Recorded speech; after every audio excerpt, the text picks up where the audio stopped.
Hello, hello world.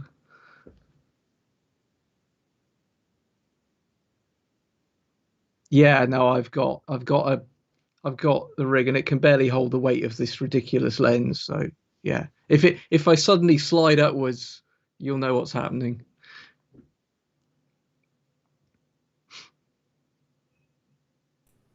I've just had the realization that there, you can all hear me. Gary, there we are. So everyone missed the chat anyway, so you could hear me, but everyone in the audience couldn't hear me. Hello, sorry, Gary's here laughing. I was saying things, none of you could hear them. Hello, that was fun for the audio-only people. Just radio silence and then Gary laughing with no one else in the background. There we are.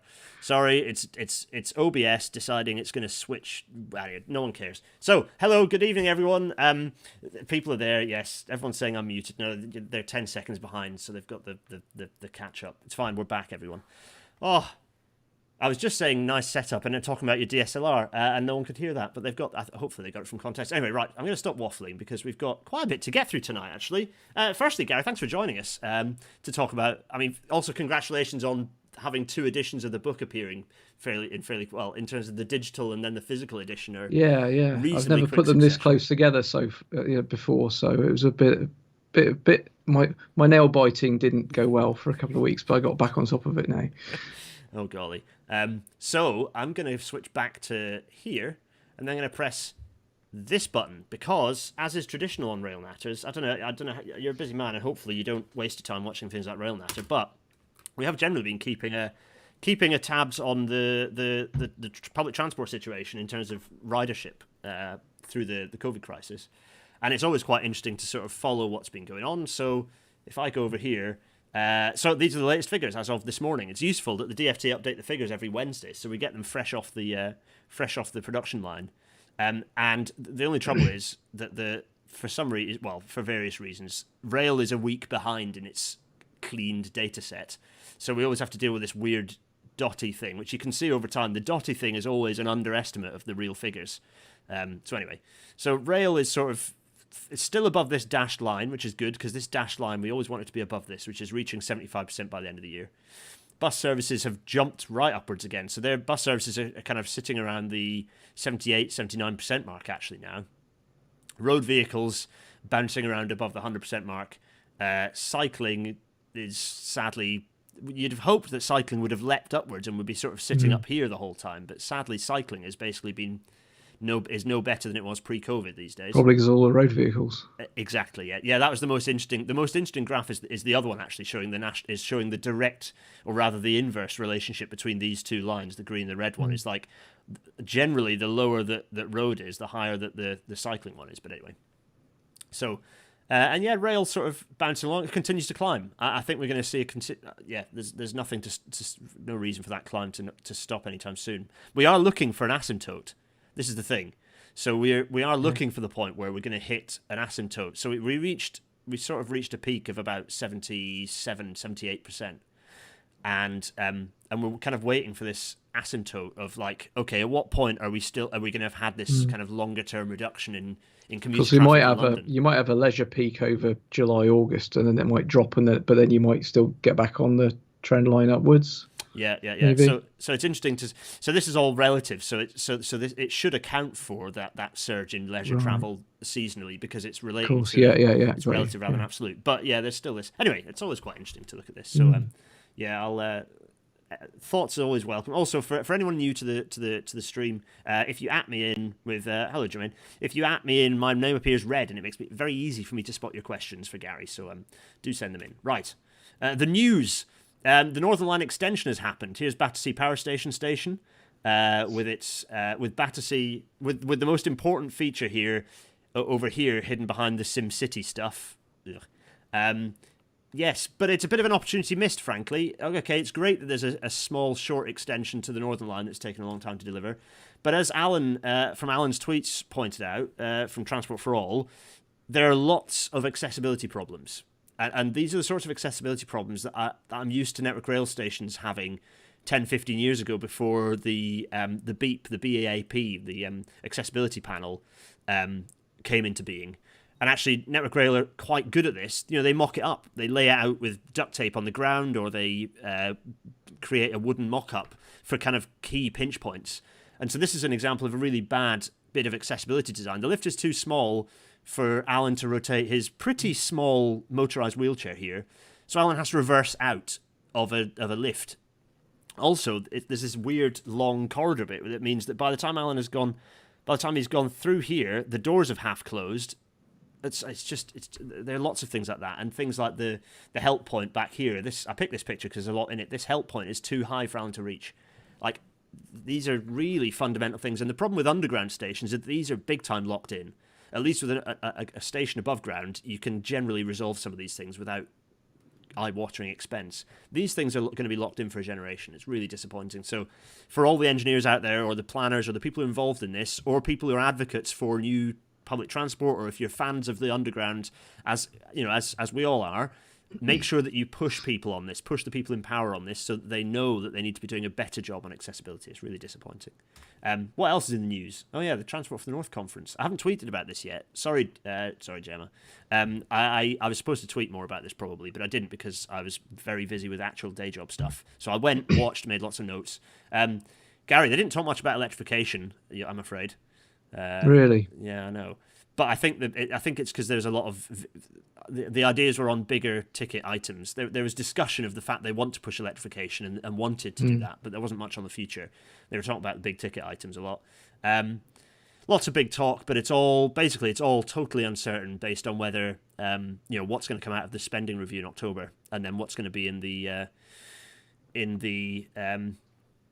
IRP, the Integrated Rail Plan. Everyone's waiting for that. Yet again, it's another big report that the industry is waiting for and isn't able to do anything until it's published. So it kind of feels like this has been a pattern for the last sort of decade now. Oof. Anyway, more on that later. Oh, yeah, that's it. That's the end of the news. I'll be glad to hear. Other than, look, this is the latest. This is a photo I took about 2 hours ago of the latest rail magazine because it's relevant. I always like to have a relevant news-ish article before we go into the episode. And if I get large faces up, hello Gary, you're back. This is the latest rail magazine just released, and Gary, you know about this because I asked you about this article absolutely blinking ages ago, and it's not been published for a while, partly because I haven't finished it. Sorry. Yeah, no, I remember now. Yeah, but there's a piece on hydrogen trains, page 30, and I'm talking about why on earth we don't have hydrogen trains carrying passengers yet. Look, there's the article. I'm going to wave it around so you can't read it. They buy it off the shelves. It's on shelves now. But it's relevant because I point out that the answer is still electrification, and generally I point out that the hydrogen advocates also say that. So I'm pleased that generally, the Porterbrook and whoever else is involved in the and Alstom as well, who are leading the charge on the two main competitors for hydrogen trains. They're both saying this is a compromise. Yeah. It's a messy compromise, but it's a necessary messy compromise. So hopefully that's well worth a read. Go and read that. Anyway, enough of that. More importantly, it's time for me to basically kick off the show. Gary, we'll be back with you in seconds. Sadly, you won't be able to hear either the engine, but everyone else will, because it's time to welcome you all to tonight's Rail Natter.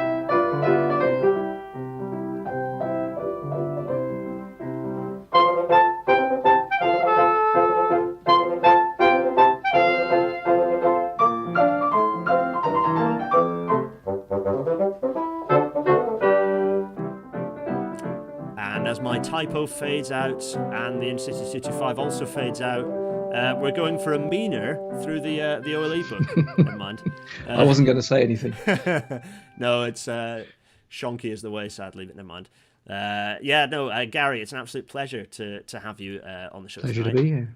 For anyone who doesn't know Gary, quick introduction. Who are you and why is your book behind me over here? Who am I? I'm a rail engineer. I spent 30 years so far in my career working on electrification, mostly coming out of a sort of a design point of view. I've worked for started off with British Rail actually, just before they ceased to exist.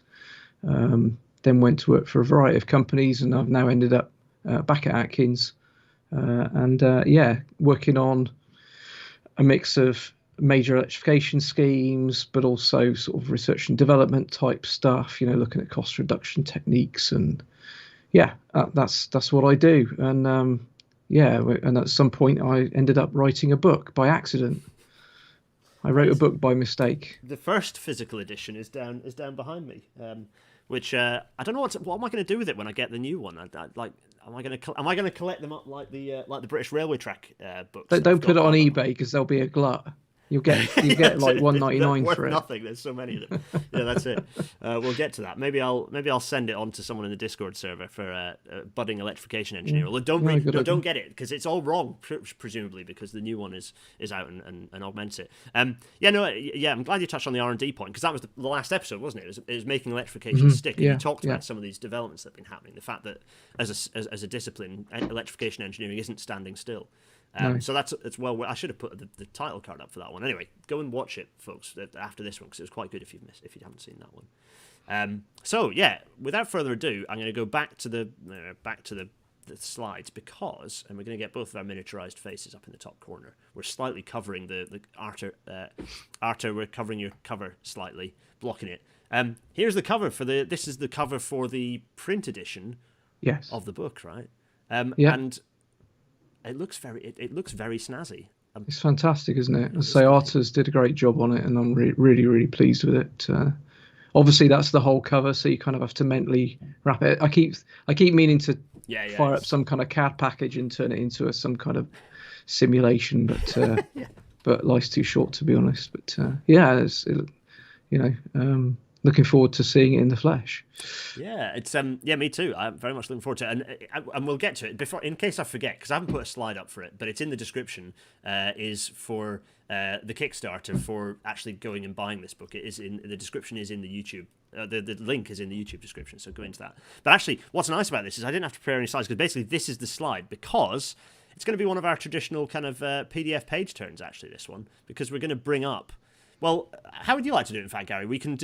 Should we bring up the downloadable version and then kind of go through that, and you can talk us through we'll the walk book through that, updated. So here is the print cover. It's print friendly for those who want to download it and print it. I wouldn't recommend that. By the time you've bought the printer, got it working, and wasted all the paper and ink, you might as well just go for the Kickstarter. It's strange because obviously when I did the 5th edition, I assumed that a lot of people would be printing it at work, using the office printer, and that wouldn't be a problem. But we're in very different times now, so quite how people are going about it, I don't know. Hopefully it's not. Hopefully you're not burning through too many inkjet cartridges, but. It's the last thing you want to do is print this much at home. Anyway, so there's the cover, and essentially prod me, and I shall go through it. So you've got a nice little Arthur. Hi Arthur, got a nice little. Nod there, and then there's the standard version details and stuff. It's all very good, and then the mighty table of contents. Which is getting bigger by the day, which we'll talk about a bit later. But... Yeah, good grief, I know, right? So basically, just stop me when you've got something you want to talk through. Yeah, well, I was going to maybe what I was thinking to do was just highlight, not go through the whole thing, but highlight the stuff that's new and the bigger sort of new sections. Yeah, sure. So I'd suggest going to 7.6 first, which isn't that far in. Yeah. I've flung past it already. It's further back. Good grief. Nice short. And it's very timely. Yeah, you mentioned your hydrogen article. So I wrote this bit quite late. I wasn't going to go there, but then it sort of got to about May, and it kept nagging at me, and eventually I just went, you know what? With all of the, information and sometimes misinformation that's out there, I thought I've got to go there. This is my only real chance to say my piece. Obviously with the why rail electrification report, we did that, but this is a bit more detail, a bit more technical, kind of just setting out the case for the different options, and what they're actually useful for and what they're definitely not useful for.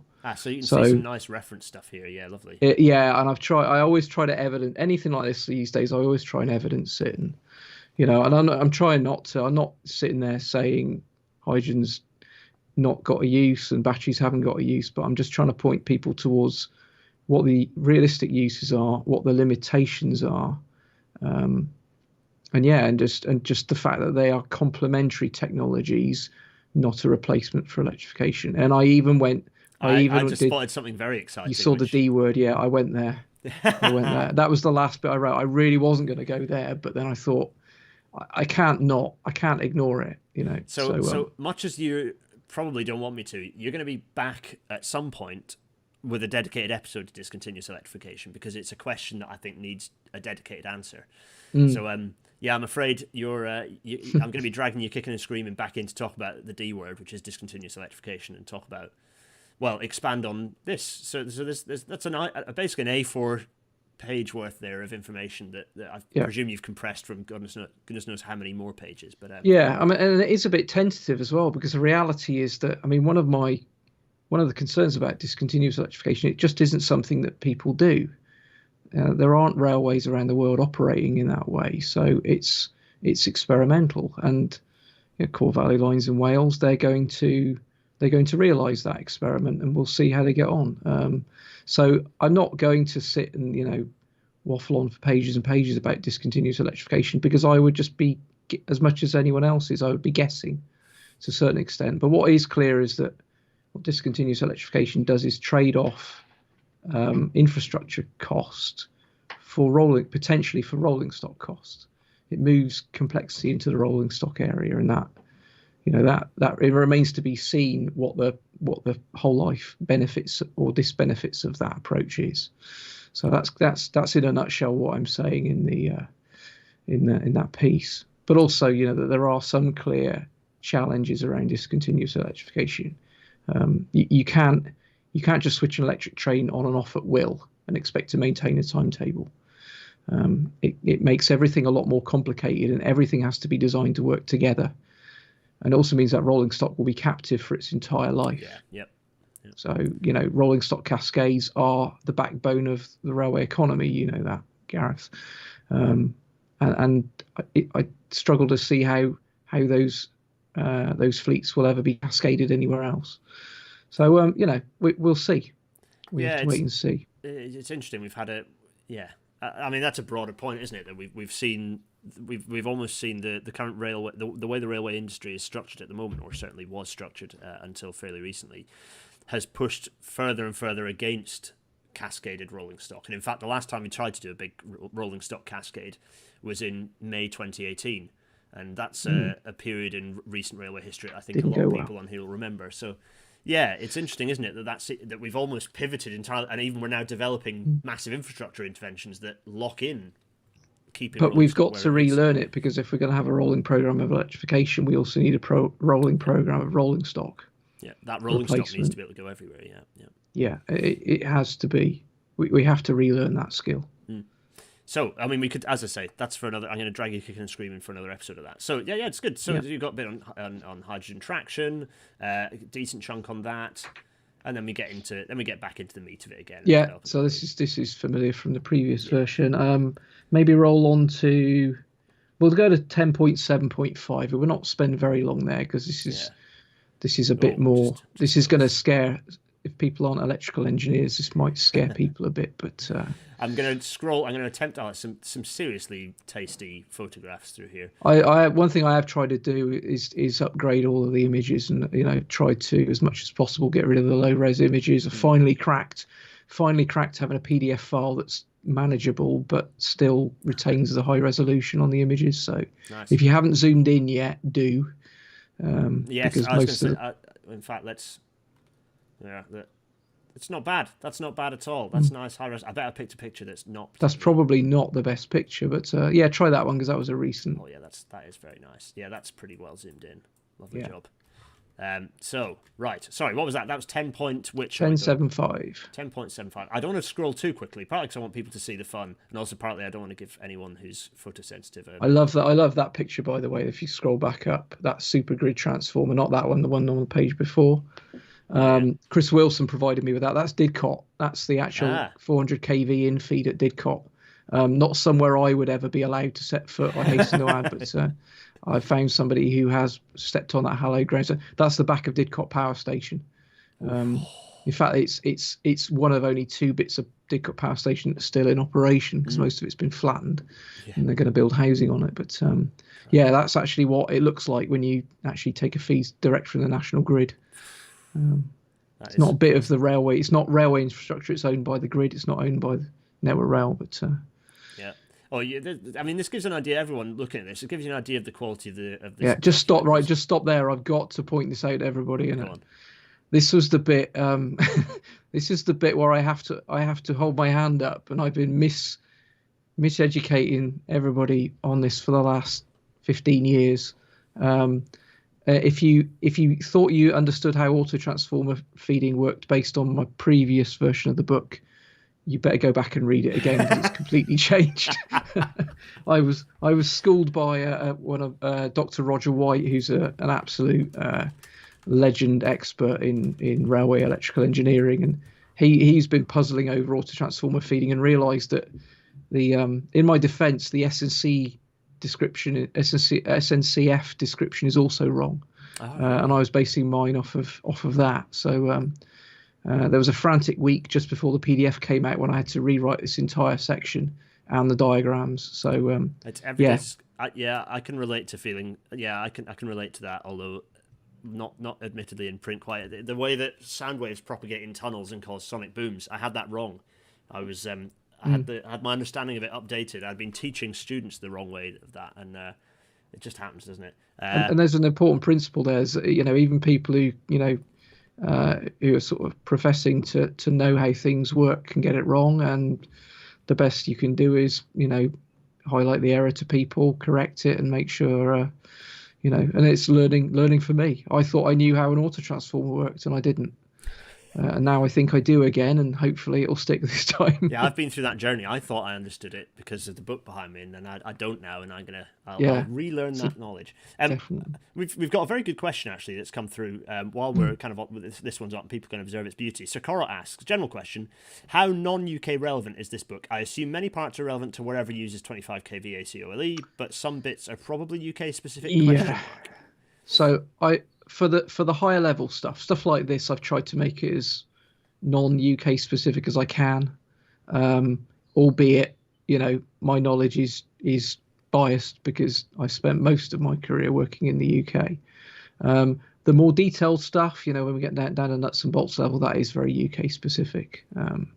It's always the case. Even my main competition, if you like, the Siemens book, which isn't really competition because it's very different kind of tone, and it's depth rather than breadth.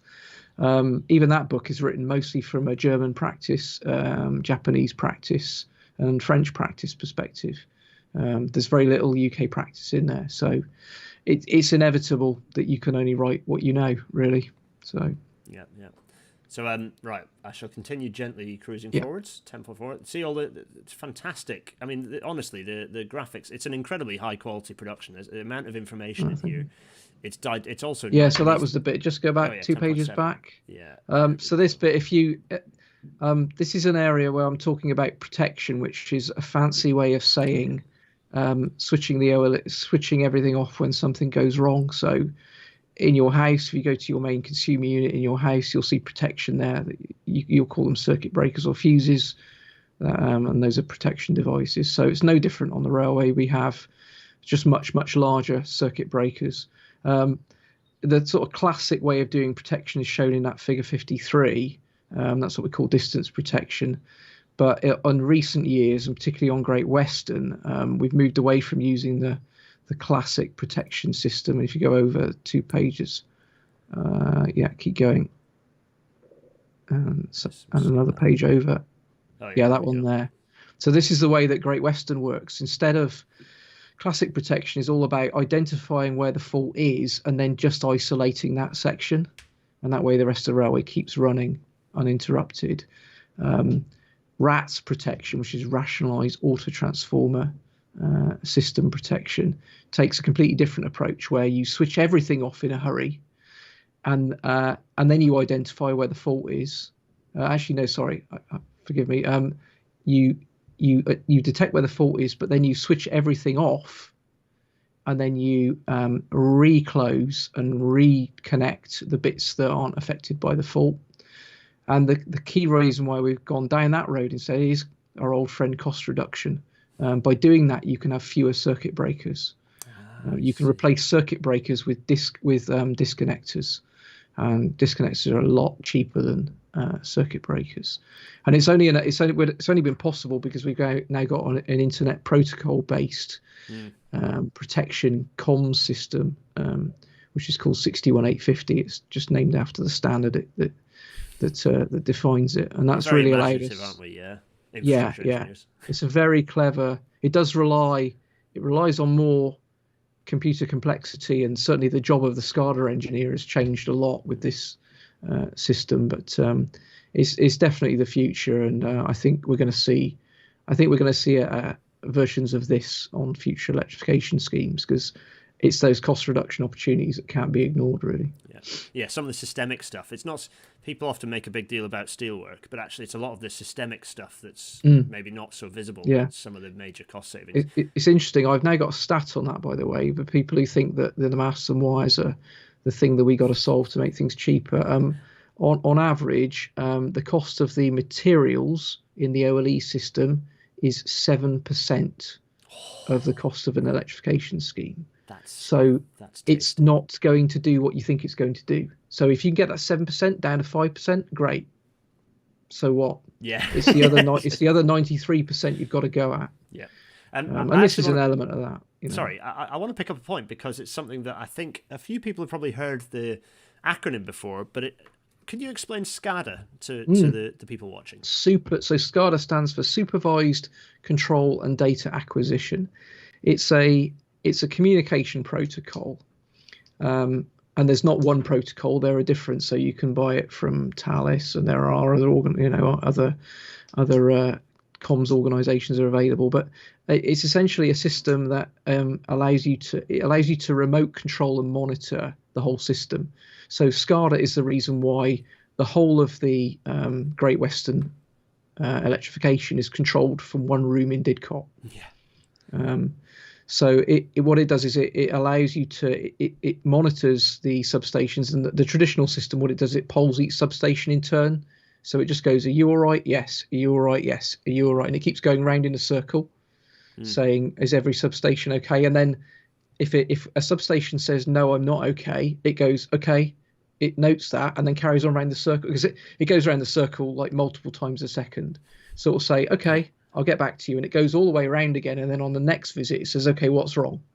And the substation then reports breaker 23 is out.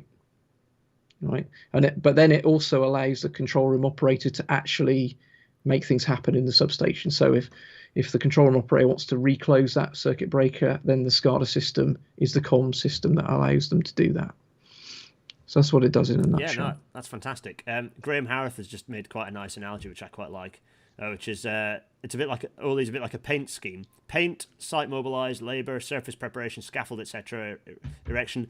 Paint is the lowest cost part of the job. It's a pretty good analogy. And the work on site, the people, the plant, that's a lot more than 7%.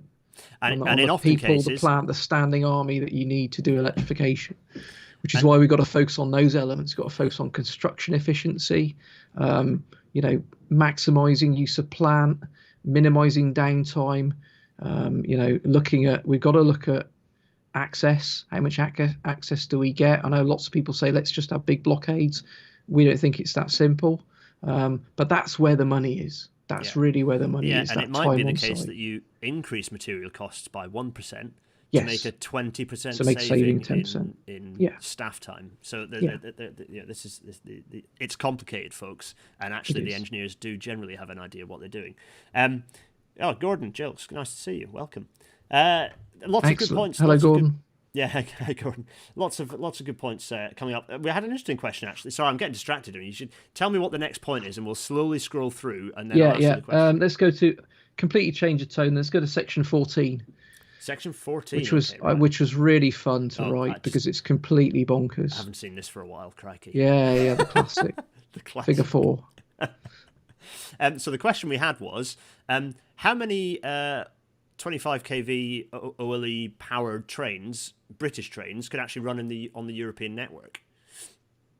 From a formal point of view, none. Yeah, yeah. None of them have formal. But in terms of rights. lifting one up, parking it, running it, could you?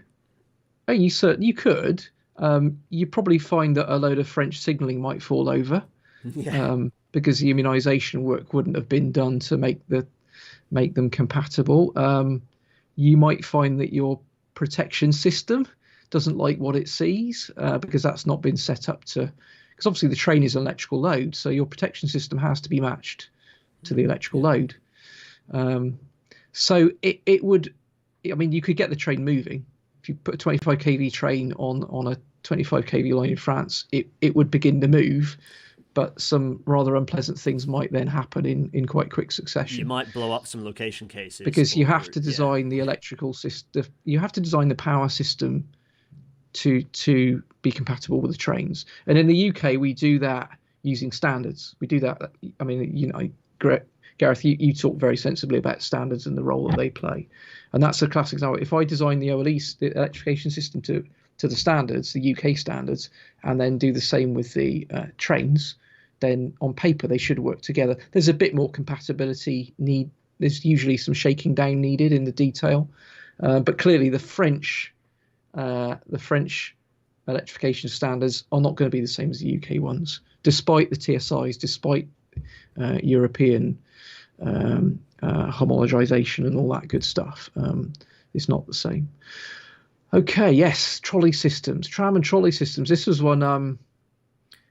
Again, the only reason I started writing this is I finally got round to going to Beamish. Yeah. After reading about it for years and years and years, I thought, my God, I've got, pull your finger out, Keenor, and get up. And then spent a lovely day wandering around Beamish, taking lots of photos. And of course, I haven't taken the photos. I'm like, I've got to work out how this stuff all works. So, yeah, with the help of a couple of people, I'm gonna do some thank yous, by the way, a bit later on. But with a couple of very helpful people, and a rather old tatty book that I found on in a secondhand bookshop. I wrote a section on how this works, and it's completely different to conventional overhead line, because with this stuff the vehicle doesn't follow the wire.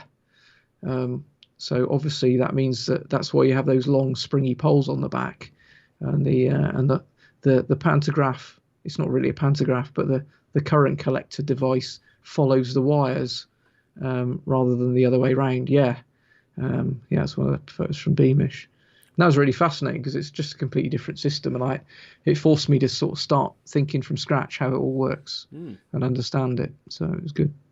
Yeah. This looks like a really properly interesting section. Lots of fantastic photos, some interesting stuff about wire supports and hangers and how to deal with trolley wire geometry on curves. It's really nice. It's really nice. It was quite a struggle as well, because the trouble is I kept writing about Beamish, and obviously the stuff at Beamish, it's not exactly cutting edge. It's not a modern trolleybus system in Eastern Europe. It's a museum, literally.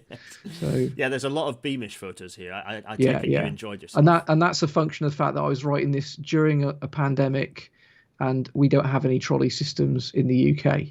So I was relying on overseas friends and to help me out with a few photos as well. So. I was in Saltaire actually, and went up, and we were just wandering around. Dean and I had gone. Actually, it was like one of the first things we did as things were lifting out. We were like, we're going to go on a little trip on the train. We're going to have our masks on. We're going to go on a nice trip.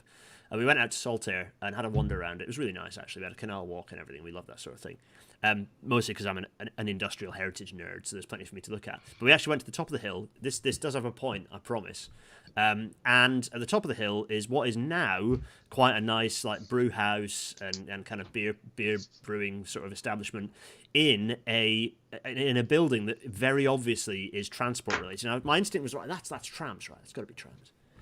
Actually, yes, to an extent, but actually it was trolleybuses, and it was one of the last. The Bradford trolleybus system was one of the last, if not the last, to operate in the UK, and it was a fantastic system, and it was in the 70s. It was still running. And you're just thinking, why did we get rid of that? I was alive then. Yeah, why did we get rid of bizarre that? Thought. Yeah, grief. Yeah. Anyway. I mean, when I say there's no trolley systems in the UK, what I really mean is there's no modern meat and potatoes public transport trolley systems with modern wiring, all the stuff you see there. I mean, that picture at the top, that's essentially 1890s technology. Which is quite spectacular because it doesn't look that far from Yeah, I mean, it the modern shouldn't. stuff. You look at it and you're like, I must admit, I was watching them go through, just thinking, this shouldn't really work. How does it stay up? Doesn't it just fall down once a week? But I guess they know how to fettle it, how to keep it moving. So yeah. For those saying I should have gone to Sandtoft, yeah, I'm going to the Trolleybus Museum at some point, and I'll do a rail natter there. I absolutely promise, because I've never been there and I want to go. which one's that, Gareth? There's one. It's south of. It's near Doncaster actually. It's in like I think it's on the island. That funny island. That's not really an island. It's an island that's in Leicestershire, right? Oh, People okay. need to correct me on this, but it's the Trolleybus Museum that is near Donny. Maybe we should both go. Maybe we Yes, should make it definitely. a trip. Yeah, all right. Yeah. We'll do an on location. Gary and Gareth look at trolleybuses. Anyway, right. So that's fantastic, and you've got some disadvantages. There's some explanations there. It's really good. This lovely stuff. So next interesting new section.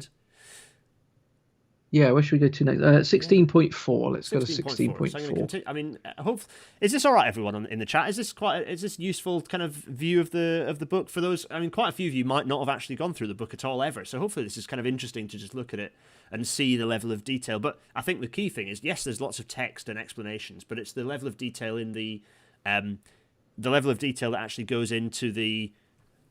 There's lots of imagery, so there's lots of visual prompts. So if you're the sort of person who finds visual prompts really important as part of your learning process, there's loads of that in here. Now, we've just got to a section that says modern tunnels. Was that where you were pointing me to? Yeah. So I suddenly realised that I've just sort of ignored tunnels and, which are can be quite difficult to electrify. So I wrote the modern tunnel section without too much problem, although I did get some really good help from Rob Daffern at Fur and Frey, because they're very much tunnel gurus. They do all the stuff in Switzerland and places like that. So the modern tunnels was interesting, but the one probably more challenging one was the next section, which is the historic tunnels. Yeah. So that's all fine. That's that picture on the previous page. That's a fantastic picture actually, because it shows a tunnel in the process of being converted from conventional OLE, which is on the right, to rigid bar. Oh yeah, that's nice. I like that. And that's literally the two systems sitting side by side, and then they're going to come in and rip out the contact wire and just leave the bar behind. That's quite and nice. It just shows you how much less space the rigid bar system uses, which is, I'm sure, why Rob took it in the first place and very kindly allowed us to use it. So it's brilliant. Useful from it. Yeah, staging wise, that's quite nice. I quite like that picture because it shows that you've got, you can put the stuff in, but actually often putting the physical kit in isn't the whole story when it comes to activating electrification systems. So the fact that you can then still have the old system running while you're commissioning all the ancillary kit, I like that a lot. Anyway, sorry, I got distracted because historic tunnels. So historic tunnels, that was a real challenge for me, because I've never been involved in electrifying a historic tunnel. Lots of my colleagues have, but just the way the chips fall sometimes, I've never really worked on a tunnel design. But also I just don't understand Victorian tunnels. I do a bit now, but I didn't when I sat down to write this.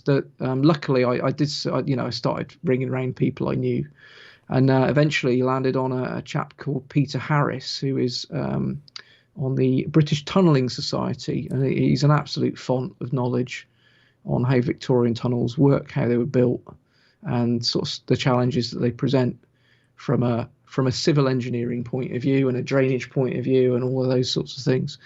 And of course all that impacts on how you electrify them. So yeah, big shout out to Peter. Couldn't have written this section without him, and he gave me loads of good information. And then we went out photographing tunnels, as you well know, Gareth. That one top right might look familiar. Yeah, I was hidden in a bush here somewhere trying to work out how to get closer to it at this point. And at this point we were both sort of, I think, I was getting hungry at this point. I think we were both like, right, it's towards the end of the day. Yeah, it was a long day, wasn't it? You were knackered because you'd been driving a lot. Yeah, I'd driven up in the morning, hadn't I? Yeah. So I went back and I actually got two pizzas. I was very nice. I got a pizza for a homeless man, and then I got a pizza for myself. And I sat in Derby Station eating my pizza, and I was quite pleased with myself, having spent all day nerding out with you looking at tunnels. It was quite a nice day out. Anyway, I digress massively. Some nice pictures of. In fact, the ones we took are the best ones, I think. Although this is quite a nice long lens of Toadmore as well. Yeah, yeah. We're just, as you Okay. can see there, Gary just enjoying looking at the photos of his own photos of tunnels. There, you really did just get lost looking at those tunnels, looking quite. I did. I could have. Yeah. It's always difficult to know when to stop. But I do. I think it's really important if you're writing something like this, not to. The thing I'm always, the rule I've always set for myself is don't turn it into stamp collecting. Yeah. What do I mean by that? I mean, for instance, some people have said to me, "Why don't you have an appendix with all the different types of registration arms?" And my response to that is because it'd be stamp collecting. Yeah. It's just collecting stuff together for the sake of it, and and even if you think it would be useful, I then have to maintain it. You know, if you want to know the registration arms, look at the design catalogs. It's there's a risk that you make the book unmaintainable because it changes too often. So I know, Gareth, you're potentially going down a similar route with P-Way at some point, and I know we've spoken about it, and I've said, 35,000 words so far. don't get, don't try and catalog all the Pandrol clips. Yeah, it's for anyone that's what the Pandrol catalog's for. For anyone who hopes that the hashtag P-Way book is going to be this isn't an excuse to turn it into a plug. Gary, you're mean, and I've been hiding from people asking me about this. It's not going to be a catalogue of all P-Way, I'm afraid. It's going to explain why, and it's not going to detail it for exactly the reasons Gary said. It's immediately out of date as soon as it's published, and you'll miss something, and because the way this is written now, I will settle the book down now. I think I'll be leaving it alone for 3 years. I know I said that last time, but I really will this time. I think it's a 3 to 5 year update cycle, which is, given the amount of work you have to put into it just to do an update. So you have to go through every single standard reference. Is a standard changed? Has the clause moved? Does the clause still say the same thing? It's got a lot of effort just keeping a book up to date. So that's the reason why I keep it. I just try and keep it. I don't think I always succeed, but try and keep it at the right level where it's a book for generalists. It gives you an overview. It's not depth, it's breadth. That's what I mean. That's what I'm pitching for. We've had a nice picture of tunnels up for several seconds, burned into people's memories. So that's nice. And Should we go? You've got a lovely. I mean, Peter provided me with all these, mad. He goes, "Oh, did you know about witches' hats?" Well, I thought I did, but maybe not, unless this tunnel's haunted. So yeah, witches' hat. I learned a lot during the process. Also, go to see there at the bottom there, the footnote there. Oh yeah. That YouTube link's amazing. Graham Bickerdike's. It's like I think it might have been a TV program at one point, and it's absolutely superb, and it'll tell you everything you want to know about how tunnels were built in the Victorian era. Okay, that's a half-hour link. So yeah. As a reminder to everyone, again, I should have put this as a slide. That was really stupid that I didn't. I suppose I could still do it while we're chatting. When you go off on one, I'll maybe add it in as a slide in the background. But this is downloadable now for free. Yeah. You can all go and download this for free off ocsforrail.com. How amazing is that? And now that I've bumped up my server bandwidth, the site might not fall over when you do it. So test it to destruction. Yeah. So, all right, we've got what discussions of what? Those are my 7 tunnel photos. Masonry. Yeah, I was going to say the 7 tunnel. Good grief. Just fantastic. Actually, it's worth good. Yeah. So there's the tunnel taking a piss into the. I should add that this was before it was electrified. So I think some work has been done to remediate some of these, particularly the one on the roof the bottom right. This is where I argue that there needs to be a new 7 tunnel, so that you can essentially use it as the old 7 tunnel until you do what you plan doing with it in the long term, so that you can go from one end of the current 7 tunnel to the other and totally reconstruct it. Because it's a real challenge. I mean, you talk to the people who maintain the 7 tunnel, they're just fighting a constant battle against corrosion. I think the rail life in the tunnel is 8 years, I think. Yeah.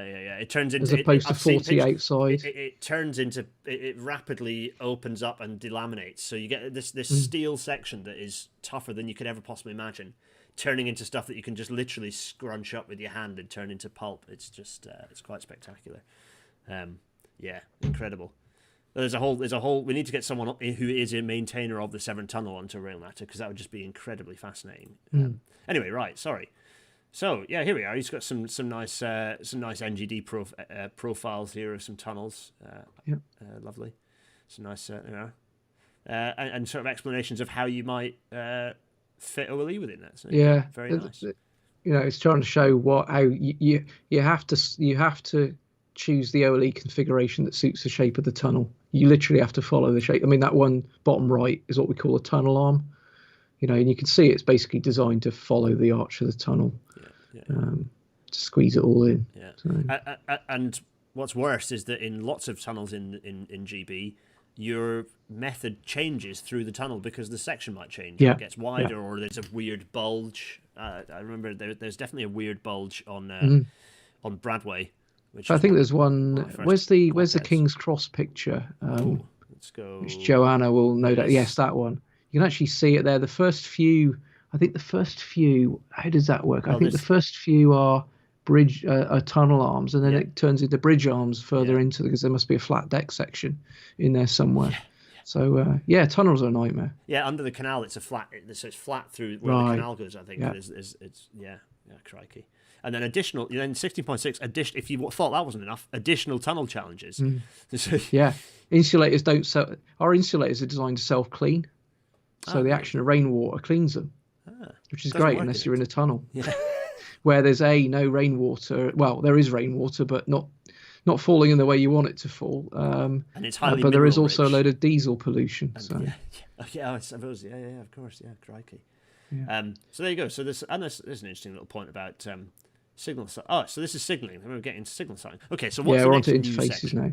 Let's go to 17, because I think 17, 18, and 19 are probably the bit I'm proudest of in this new version. So here we are, 17, the planning phase. So 17, 18, and 19 is planning, design, and construction. And if you're listening to this and you do electrification as your job, no matter what your role on that, whether you're a project manager, whether you're a lines person, it doesn't matter.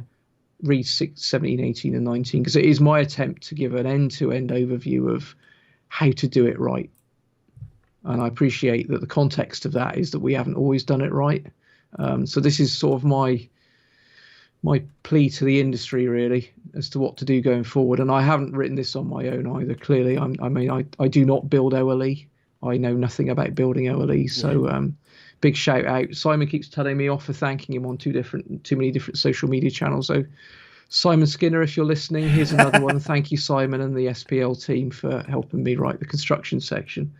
So no, this is really about, and it's about efficient electrification. It's about doing it once, doing it right, not going back to fix things, putting in everything right first time. It's all of those efficiency goals, but how you achieve them at a high level. Clearly, this isn't a detailed, it's not gonna, you can't just print this off and then use it as your project execution plan, but it's my attempt to give people a steer, really, as to how to go about it. This is your experience of this is your career, and the experience. All the other stuff, the technical stuff, fine. But this is actually you saying, look, when it comes to actually making this happen, here's what I've learned of stuff that goes wrong, stuff that goes right, how to make it, how you can get it delivered well, the classic pitfalls. So on. Absolutely.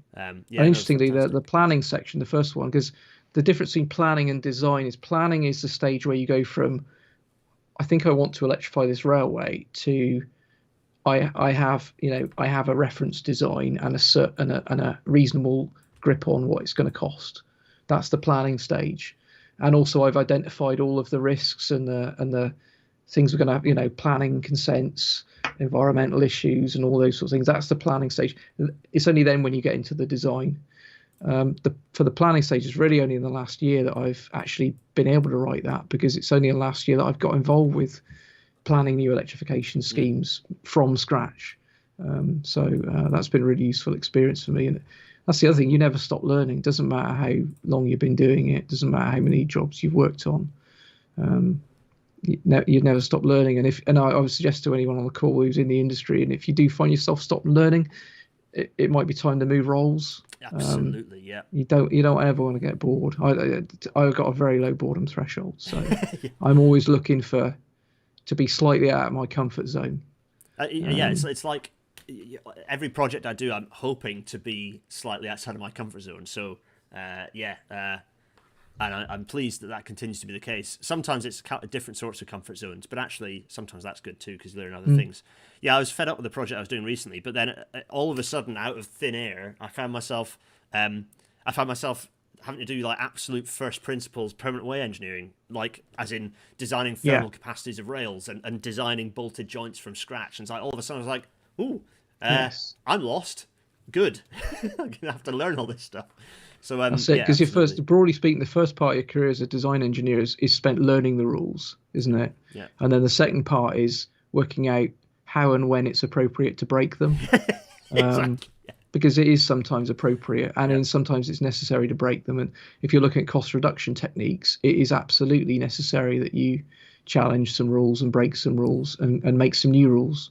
Well, and we're going through that process at the moment. As Bridget Eickhoff puts it very well, being of the RSSB and in charge of infrastructure safety for the RSSB, essentially, infrastructure is her domain. She points out that the standards, you can happily break standards if you're managing the risk in a different way, which is what we do as engineers. We find a different way to manage those risks. And sometimes that's by breaking the rules, and sometimes that's by having to write entirely new ones for a project as well. Yeah. So so here's the design phase. This is section 18. And there's no doubt that the rules around electrification will be significantly different in 5 years' time from what they are now. And not just OLE, power and distribution as well, I think, is going through a really big sea change. RATs is one element of it. Oh, my Lord.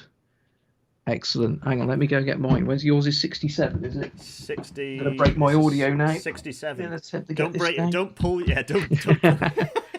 For anyone who's not sure, and for audio only people, this is my one. This book I got from the wonderful Peter Elliston. Yours. Let's see yours. Fooling the camera. You find the camera. What year is yours? It's not green, so it must be older. Do you know? I don't actually know. 67. There's no date in it. This weirdly. is absolutely beautiful and in good condition because Peter Elliston was a P-way engineer and clearly didn't give us stuff about reading into this. Well, I think it might be very close to yours because it's got a map of the West Coast Main Line. It's electrified, so yeah, around about the same time.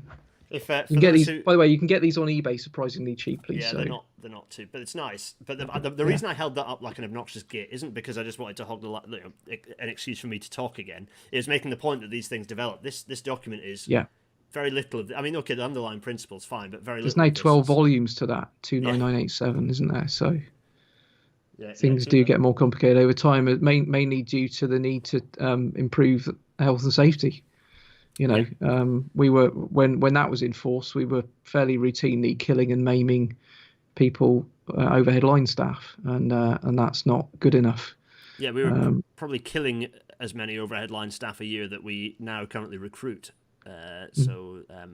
Honestly, not a good place to be. I can still remember doing my placement at Romford overhead line depot and meeting a chap there who had one arm instead of two, and he used to be a linesman and had an accident, and I was lucky to only lose an arm. Yeah, good. And since then I'd been working in the stores, so yeah, it's not to be messed with. And talking of safety, so continue to go through the design phase because our whole, as both of us are safe, we have a safety critical role where our job is safety critical as designers. We have to make sure we get stuff right. We can't booze while we're in the office, sadly, because we have to make sure everything we get right, everything we do is got right, primarily for safety reasons. And you kind of presumably you touch on that pretty regularly in section 18 of the book. Yeah, there's a constant message that that it's safety and reliability and efficiency. The three go hand in hand. Generally speaking, if you're designing an unreliable system, it's probably an unsafe system. Yeah. Yep. If you're designing a system inefficiently and building it inefficiently, you're probably going to cause an accident as well. Because you spend more time on site, people get confused. People, it all goes hand in hand. So James P. Sorry, which document is that? The document that I was holding up was it's called the OLE Green Book. What is it? 299. AC Electrified Lines Working Instructions. Yes, it's formal title. What I was going to make a point. Oh yeah, a good example. Yeah, generally, absolutely agree. Safe design principles just absolutely go hand in hand with designing a railway system that works better. So, for example, providing safe walking routes along the railway is obviously a no-brainer from a safety perspective. So you can have people walking a safe distance from trains comfortably. Also, it means that they can get to the railway to maintain it. It's like an absolutely they can much more easily get to the places they need to be to maintain infrastructure. For example, they don't need to take a line blockage to access a location cabinet to fix something. You know, it's generally safe design principles also give you a better railway. Kind of from an efficiency and an operational perspective. Anyway, sorry, I've digressed again, Garry, dreadfully. Keep sending your questions through, by the way. Oh, this is new, 18.2. So I'm not a power and distribution engineer. I'm an overhead line engineer. So the power and distribution is the electrical bit that sits by the line side and actually takes power from the national grid and feeds it to the OLE. And then the OLE is obviously the stuff over the track. So I deal with the stuff over the track. I'm not a power and distribution engineer, but luckily I work with some people who are absolute masters of P&D design. So they I realised that my alleged design section telling you how to design things was only explaining one half of the system. So we've added all the power and distribution stuff in there, which some of this I would struggle with. Which is more and more I'm finding with the book, I'm often writing about things right on the edge of my knowledge as well and on the edge of my understanding. You're very but good. I only need to understand it enough to write it in layman's terms, and again it's high level. I can't design a substation. I wouldn't have a clue. You're not. This isn't an instruction. This isn't a recipe book for designing. Absolutely not. Stuff. This is it's to provide very useful cross-discipline knowledge. It tells you what you need to do, but it doesn't tell you how to do it. Absolutely. Yeah. And then a bit more on SCADA here, which is good. We do have some P&D engineers on live. We got Gordon. Hello, Gordon. As Gordon often says, it's all very well getting your electrification up, but if you can't power the bloody stuff, there's no point, is there? And that seems to be a point that we collectively have also forgotten in Britain, because not just for OLE, but for Third Rail of late. Anyway, there we go. Enabling designs, OLE allocation designs. You mentioned P-Way in here. I hope you do. I think it gets a brief mention. Something about know where your track is. Helpful. Don't and also try and design overhead line unless you understand your track geometry in great detail. I was having an argument about that today at work, funnily enough. It's something that quite regularly comes up. Why do you need the track? Well, because we have to follow it. I've just come off a project I previously worked on. I won't say what the project was, but I previously proposed to change the track. It had irregular 6 foots, as in the distance between the two tracks, the interval, if you like, and it also had irregular levels between the two tracks. And one of the things I proposed was, we're going to correct that as part of the work, because yes, that adds a bit of extra to the scope, not a huge amount more, but it also is very useful for our other disciplines that are having to do the design, and it's been value engineered out, and my fear is that it's been value engineered out without a discussion with the OLE people. So it's going to be interesting to see how that conversation goes. But and that's one of the themes, isn't it? Is that the railway is a system, overhead line is not a system. I always say to people, overhead line's a subsystem of the railway. So whenever you change something on the railway, you've got to look at the whole system. Everything's connected, everything's related. And the interfaces is where things always go wrong. So if you mess around with the track, talk to the OLE engineer. If you mess around with the OLE, talk to the track engineer. It's just basic systems engineering. If you're a P-Way engineer and you've got or may have OLE at any point, go and have a chat with the OLE designer. Have a nice long chat with them and work out what they'd quite like, because your design will be better as a result. We have a question from Garry Keenor, which is a good one. When anybody know when the campaign to electrify Britain's railways website is going to be updated? Noel, where are you, Noel? Noel? Pass. He's a very busy man. He gets around a lot. He's if he's not live tweeting from a railway conference that the rest of us would fall asleep at, he does a brilliant job on that. So, he does the work. I'll give him a kick under the table next time I have a call with him. I'm hoping to get hold of one of his giant signs, so I can have it behind me. Anyway, right, and we've got, of course, I've got my badge, my campaign to electrify Britain's railways badge up there behind, on top of the Lego P-Way engineers. Right, so we're continuing. So we've got early bridge design, we've got all the drawings, we've got. This is a pretty hefty section, Garry. Fair play. Crikey. It always was, but it's just got a bit bigger with all the P&D stuff being added. So I think it's finished now. I know I always regret saying that, but I think it is finished now. And then the Yeah, and next then new section this is the real. This is. I mean, this is the bit I'm happiest with. I think, and ironically, I've had the most help and the least input to writing, because it's a process that I've never fully understood, because obviously every contractor does it slightly differently. Yeah. There are 19 different ways of wiring a railway. And maybe half a dozen of them are sensible and the others are maybe less efficient. Yeah, I had to get Swindon. I had to get the Swindon Hoob in there somewhere. Nice. So you won't believe how long I spent in Photoshop pulling that together. It's beautiful. From about 73 different images, but yeah. I need to get ICE there. It's far better than Photoshop is for image stitching. Oh look, that's a gauging issue. I'm just going to immediately point out. Yeah. It's not to gauge. It is. You just have to limbo under it. It's fine. Yeah. Lovely. Yeah. So that's the training span at Swindon, which is great because it's a gift for doing OLE familiarisation with people, because it looks like a live railway, but it's not. There are no trains. Well, they do occasionally put on-track plant on there, but you just have to get a briefing from the site staff before you go on there, and if necessary, negotiate with the machine controller. Other than that, it's not energised. It's all safely. You can see the bonding there. It's all safely earthed down, and you can go and wiggle things and play around. See. I always say to people, if you can get a chance to actually go. I mean, obviously, don't go and touch OLE. Please don't go and touch overhead line. Do not do that. But if you are in the industry and get the opportunity to do that, either under an isolation and earth or much better idea as a training span, do so, because it's quite strange. This stuff. I got a piece of it here. This is a piece of contact wire. It is a rigid bar. It's 10 mil copper. It's absolutely rigid, solid. And yet, when you put it under tension and support it every 50 meters, it becomes like a violin string, and you can pluck it. And it's very strange, and it's also very, very, very dangerous mechanically.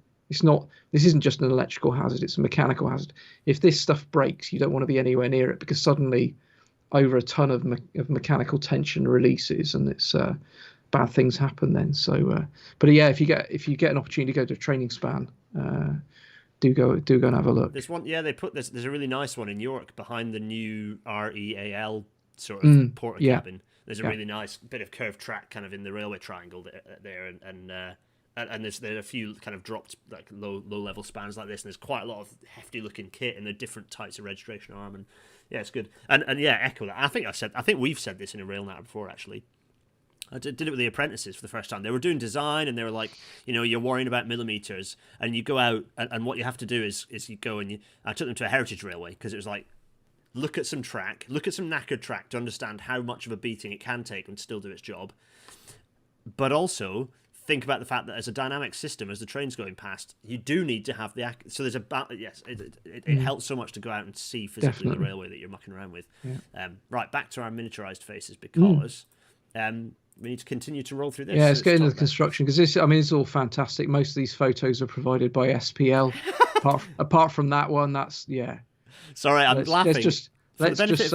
I'll just say Great Western. Let's move on. Yeah, I'm afraid I'm going to read this out for the benefit of our. In fact, I've done a terrible job of audio describing for the people who listen to this in audio only. I'm so sorry, but this is a picture of a pile that is about the same height as an OLE mast anyway. It's about 4.5 meters out of the ground. I think sticking up out the ground, and this is a wonderful state. This is like this is an incredible example of understatement here. Figure 352, extreme example of pile refusal risk. Tilehurst, UK. I love that. It's great. It's just, you've created a structure, an object, a sculpture there, as in you, as in we. And it's a really good illustration of getting out, as with any construction activity, getting out of the ground is the hardest part. I think another stat, and now I know where this is from. I'm not going to say who it's from, because I don't want to get them in trouble. But this is from a UK OLE construction company, and they're on record as saying that remember that 7% of the cost is materials. Well, 40% of the cost of building the OLE system. So this is just the OLE, not the P&D, not the bridge reconstructions, but just the masts and wires, 40% of it is foundations. Yeah. Yeah. So again, it's not, if you're sitting there worrying about whether you can make your TTC a little bit slimmer, that's not where the cost is. The cost is in understanding your ground conditions as best a way you can to avoid that refusal risk. It's pennies spent at design saves pounds at construction. Absolutely, you yeah. have to know We typically work on the detailed design costing, I think around 5 to 7% of the construction cost. So to give you an idea, you might say, "Oh, well, this design's a bit expensive. You spent an extra £1 million." Okay, but we've saved 50 million on site. Yeah, exactly. I mean, Yeah, absolutely. So. And here we are, continuous. So we're looking at the piled foundations. You've got the way they're being driven here. It's pretty impressive kit. You've got some fantastic. This is brilliant stuff. This is all off Bedford Ketter and Corby, the recently energized stuff that SPL did. So very well. Brilliant, absolutely superb photos that they've provided us with. These are the sort of photos that I would struggle to get hold of. I'm a desk jockey. They won't let me out these days. I'm too expensive to be allowed to put a hard hat on. So I've shed my PTS. I'm back to blue hat now because I'm out on same TVPs. Here. I lost mine a couple of years ago. Sad times. I'm familiar with all these structures from a mixture working on Line Electrification many years ago, and also working on the track designs through some of these as well. So it's quite nice to see these. Look at this, and then you've got the masts, so the kind of the horizontal bit, the vertical. That's a fantastic one. Yeah, that's awesome. Is that I know. Is that a mono boom? No, it's not. It isn't. No. That's an ordinary portal. It's just an ordinary through running portal, but it's still, to do a lift like that and to do it with a single crane as well. And they do bigger versions of that lift where they have to use two cranes, a tandem lift. And anybody who operates or drives a crane will tell you that a tandem lift is not for the faint-hearted. Goodness. There we are. Look at this. These pictures are always. I just find these. So I should have got the video up actually. So a lot of the small part steel are getting put up on the Colton Junction to. Yeah, to I Church saw Fen, your video the nice. other day. Yeah. And so the wires aren't up, but the small part steel are up, and it's interesting. They have done it as it's very much been a production line. It's been quite pleasing to see it happening. My guess is it won't be a particularly expensive bit of OLE because it seems there's not too much in the way of big old complicated structures, and it all seems to have gone up. There weren't any obvious refusals along it. It just sort of seems to have happened quietly without anyone. Which is great. That shows you that they're getting it right, which is really, really important. Yeah. And it's also that's part of TRU, and it's the first bit of electrification they've done, and you always want to pick a boring bit to do first. Don't try and wire. BR used to know. So you look at West Coast Main Line, they didn't start at Euston, they started in Style on the outskirts of Manchester. That's where you start. You start at a boring, out of the way bit of railway where there's nothing in particular happening, and then you learn. Because all team, Gareth, right? You pull a team together for a project. It's always a new team. There may be people with experience in it, but the team itself is new, and it takes time to gel and time to get the processes really efficient. So start somewhere dull and uninteresting, and work up from there. Absolutely. And there we go. So the main wiring, we've got stuff we've got some nice images making the point about. Here's some issues, some kinking in plain wire and cutting into. So there's all sorts of things going on here. There's a nice shot looking down the OLE there, lovely. Some more kit. That's a pretty hefty lump of kit there. Yeah, this is this amazing machine. There's the ZEC machine. There used to be. So I like this because there's a very vivid picture I have from what'll be probably like 1973 or 1972 of wires going up over BTIC. And it's a wiring train just like this with looms of the cable of the wire. Sorry. The only difference is they're all walking along flat roof carriages. They're walking along flat roof with no harnesses. Yeah, it's just like a Mark I coach that they're basically walking around on top of. It's quite something. Yeah. There we are, cutting activity. You can see the detail here, everyone. This is some serious detail. That's another fantastic. I think that was another Chris Wilson image. Bringing a whole substation building in on the back of a low loader. So again, off-site construction, so you get all the fiddly stuff is done in the factory, nice hermetically sealed, and then they just bring it out in one piece, plug it in at the back.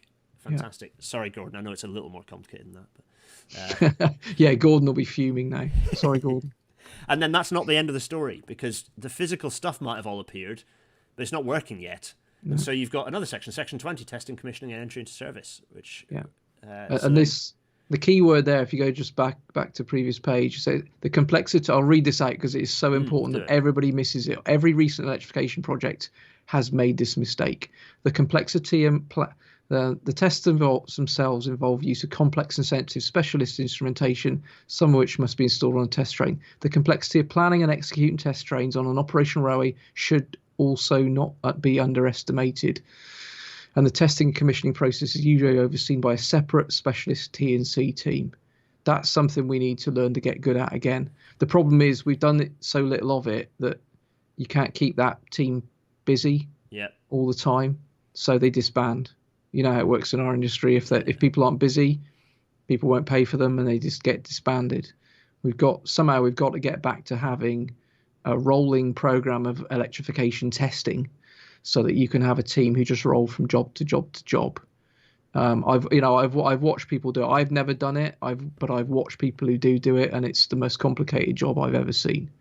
To run a high speed train in traffic between scheduled passenger services on a test regime.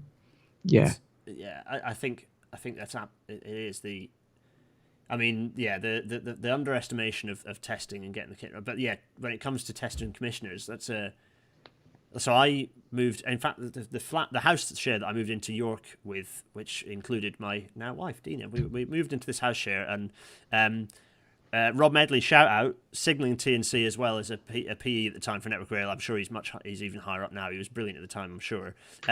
He used to just get a blank check written for going down onto LUL and doing testing and commissioning over Christmas. Basically, it's like 5-figure check written because there are so few of them, and I dare say it's the same for OLE. So few of the apps. They're like listed that when you do risk assessments, when we're doing early design stuff, even like in early stages of design, you have like risk assessments about like that resource, like the critical resources. Well, have you got the Kirov crane? Have we got a testing TOC? Yeah. And it's like they're plotted out and planned out. It's incredible. And that's what we don't, and that's what we haven't done on electrification. It needs to be that. It needs to be at the level of a signalling tester in charge. Yeah. That understanding that resource is critical and scarce. Yeah. And will not just turn up at the drop of a hat. If you realise 3 months before your entry into service date that you need a team, you've left it far too late. And it's that stuff needs to be being planned 2-3 years out. And Gordon makes a very good point. Like Gordon's saying, you can count the good T&C engineers on one hand for OLE, and he'd still be doing it if it wasn't so bad for family life. This is a key point of having boom and bust, is that critical resources like that end up being a very small number and therefore get stretched very thin, and the numbers diminish as a result. So if we had more rolling program, we'd be able to have a more consistent workload. They'd also be cheaper. Yeah. You'd have it'd be more accessible, more pleasant work for people. It's not a healthy place. This is one of the and also you could train people up and therefore spread the load. Gareth, whenever there's like 2 people who can do a job, that's not good. That's never good, and it's not good for them, and it's not good for the industry. If you've got a continuous work bank, then you can start to say, right, let's grow this team. Let's bring in some new blood. Let's train them up. Let's train the next generation of engineers, which I know is a theme that you constantly bang on about. Yeah, I mean, these are the bottlenecks. I was right. You could write. Treasury could radically change its mind and write a blank check tomorrow for the railway to do everything it wants to do, and we would deliver it about the same speed we are now, because the bottleneck is in skilled people. It's in there not being a pipeline of work. Therefore, we can't grow teams. There are. It's improved a little bit recently, but electromagnetic compatibility was an example of like a tiny number of people in the UK who could make those analyses. So when something went wrong, that meant that other projects were paused while the problem was fixed, and everything just locks to a halt. In Canada, there is one person who does stray current and corrosion management. And all projects have to wait. It's not for much that better in the UK, to be fair. These are serious problems. I'm just going to jump back a little bit to what we were talking about starting with a boring spot, because there's a really nice quote, if I can find it. Where was it? It was really nice. Oh yeah, Tom Sedgman: form, storm, norm, perform. I quite like that. That's quite nice. Nice. I'm gonna put that on a t-shirt. That's a standard. I can't remember where that came from, but it's something that's very big in management circles. It's worth looking up, because what you'll immediately realise, Gareth, when you start reading about it, you're like, yep, yeah, I've been doing that, and you can then go, where am I on my project right now? So on the projects I'm working on right now, which I'm not going to talk to you about, we're just about to storm. I can feel it in the air. We're just reaching that point where, a number of things are going to hit the wall, and there's going to be some heated discussions. But we'll be better at the end of it, because you've got to get through that step of the job. That's exactly where my current new projects are at, because of variety of challenges. But actually, all precisely what we've been talking about skills shortages. But anyway, right, that's by the by. So, testing, commission, entry, and service. So again, fantastic pictures. I'm conscious of time. 2016. I'm sorry, Gary, we've stolen 16 extra minutes from you. Testing. It's dynamic testing. Here, see. This is interesting, because this relates to what you talked about last time about some of the analysis that Atkins have been doing to sort of contact force measurement, acceleration of this process a bit, which is really good. Here's a good one. As-built. Cross over into, there's your problem podcast territory. The as-built. Do your as-built properly, because you make everyone's life a lot easier. When I come along 10 years later, particularly now that we've decided not to do gauge enhancement as part of electrification anymore, that's your lot's fault for. We're not. You can spend your own money on your own projects, Gareth. We're not funding that stuff anymore. Sorry. Now that's been pulled out of electrification projects, I come back 10 years later to put W12 in, and if the as-builts are rubbish, it's really hard work for me to then work out what I'm doing to then get gauge, to then work out whether the stuff was put in properly to start with, and then to manage to. So, but likewise, across all disciplines and across all engineering and construction, we're dreadful at as-builts, absolutely dreadful at it. In the UK, we've been talking since before I joined the industry about BIM and the wonders of holding permanent 3D models of everything with all the intelligence built in. I've yet to see that actually still being a thing anywhere in the rail industry on a long-term basis. Yeah, we might use it through the project lifecycle, but of that actually being held and maintained by the asset manager long-term, pass. I haven't seen evidence. I don't know if GWEP has actually got the BIM models for the stuff long term as for asset management, but my guess is no. I'm guessing that it's reasonably easy to get hold of the PDFs of the drawings, and that'll be about it. I think from memory, GWEP was BIM level 1, but please don't quote me on that. So BIM level 1 is just there was a common data environment with the PDFs in it. Is essentially and possibly the. I think we were about BIM 1.5 in that case. So there are 3D models for the route, but they're not fully detailed. So So anyway, for all the young clever people who watch, related to Chris Howe's piece in Rail, actually the last issue or a few issues back from Rail, all the clever people who do all sorts of making 3D assets for Train Simulator and TPF2 and whatever, we need you to come in and become BIM managers and not just be the side thought, like the afterthought that projects have. Oh, we've got the office BIM manager who's like an afterthought, but start making it into an actual technical discipline. Likewise, Network Rail, you need a new technical discipline. I know you've just got rid of RAMs, but you need a RAM for data and for asset management. There needs to be just one for data, because the data is a physical asset that needs to be looked after just as much as the actual stuff that you can kick with your boot. Anyway, right, I digress. Sorry, Gary, I'll get off my soapbox and pipe down. So I think we're almost there. So what's the next new bit then? Go on. That's it. That's the. I think that's the end of the current new bits. Although there is a new bit that we need to talk about, isn't there? Right. So I'm going to gently whiz through. So there's a nice picture of the flying banana, but Shinkansen style, which is awesome, and I didn't know existed, and now do. Thank you, Gary. And that is and there we are, Appendix A. So we've got what?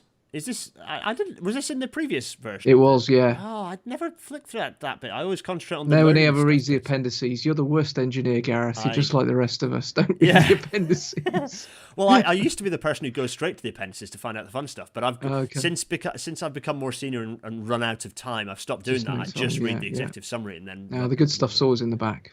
Yeah, I know, right? Anyway, right. That's the bit of stamp. That's the only bit of stamp collecting I was prepared Pantographs. to admit to. Yeah. Oh, that's the classic Blackpool diamond. Anyway, right. So Yeah. that's the Shout there out you to are. That's Charlie all. for that, getting the last word in the Graham book. Graham Harith was talking about chemistry. So there you are, Graham. You've got some chemistry up on screen, and admittedly very few pixels for the people who are in HD 4K YouTube can see that. Chris, our guest for next week, is in the chat as well. Yeah, the Japanese NMG. Anyway, right, that is all the table of figures, and there we are, reached page 338, the end of the book. So, new section. Here is. Yes. So yeah, let's talk about this. So there's one section of the 6th edition that isn't in the PDF, and it's the reason it's not in the PDF is that the old familiar I ran out of time. Yeah. To be fair, the reason I ran out of time is not just because I didn't have the time, it was because I didn't have the knowledge.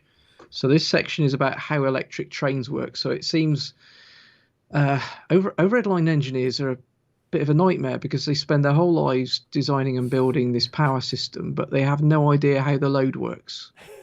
Most infrastructure engineers couldn't even explain the basics of how an electric train works. What's inside it, how it all hangs together, and how that electrical energy is turned into forward motion. So I wanted to write that, but I was one of those engineers, and to a large extent I still am. I had absolutely no idea. So I spent a bit of time over the summer. No, actually, I started writing it back at Christmas.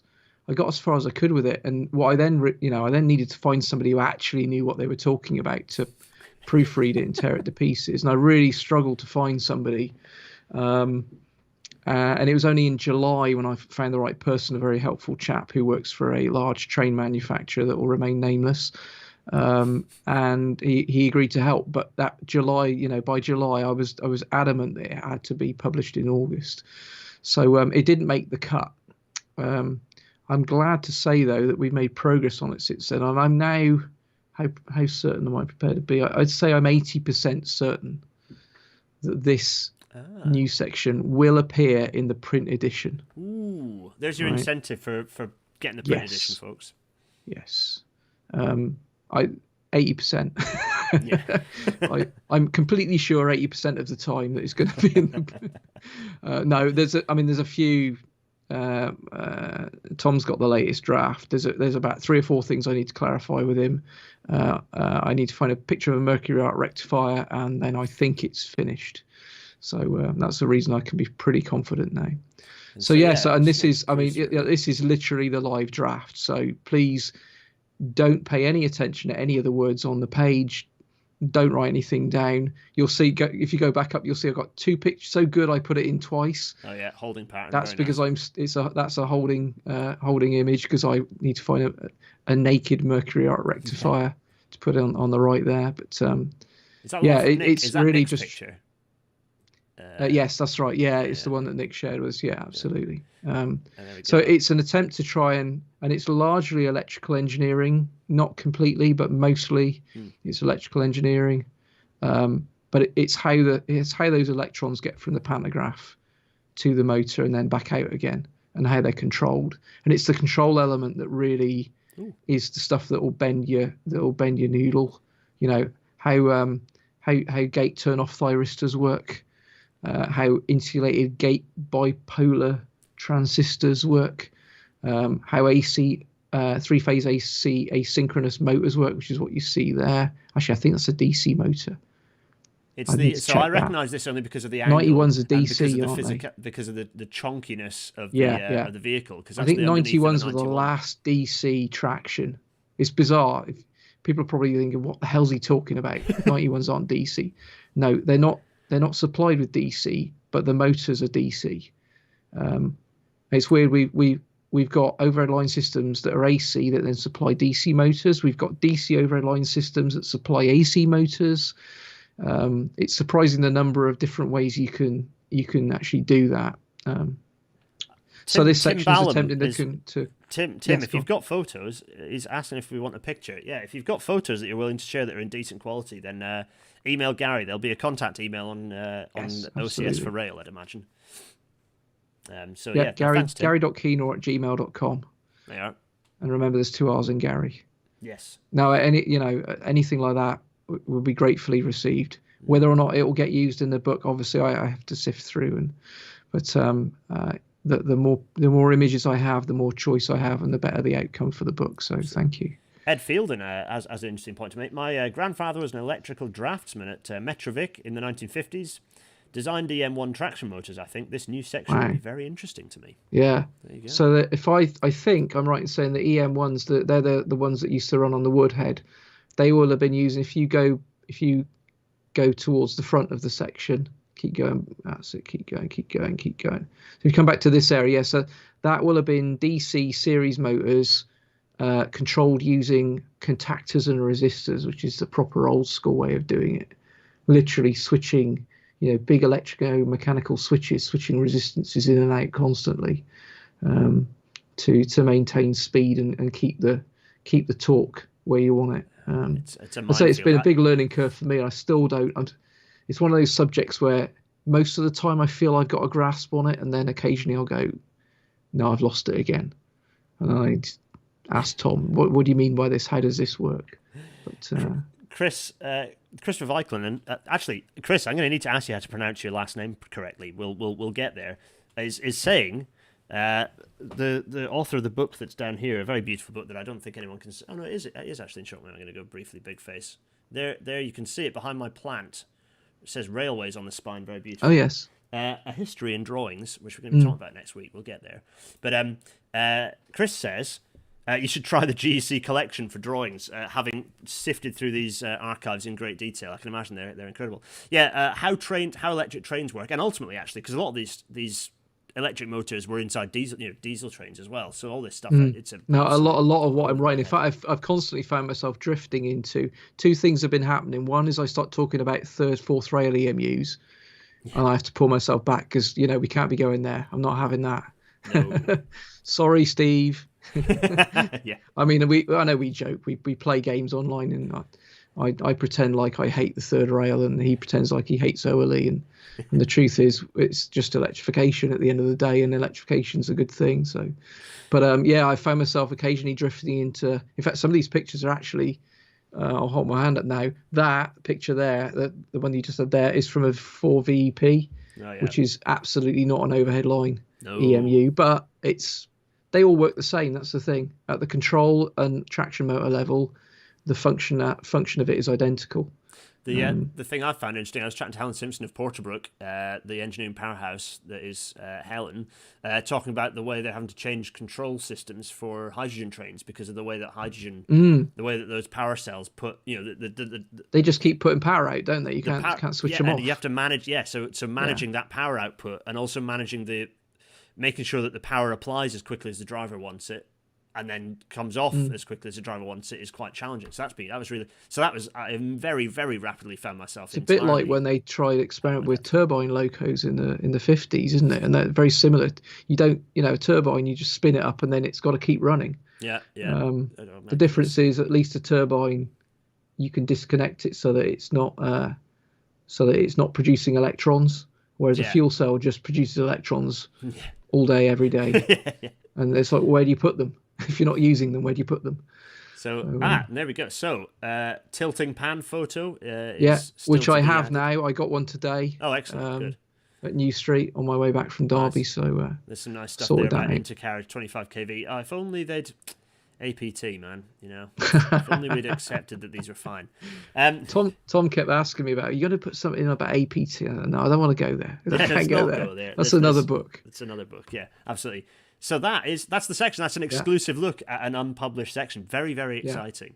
I'm going to go back to our large faces now, actually, because not only is it very late, but also we have to say, Garry, thanks for that. There are more plugs to do, though. Ashley, any more questions from the folks in the back?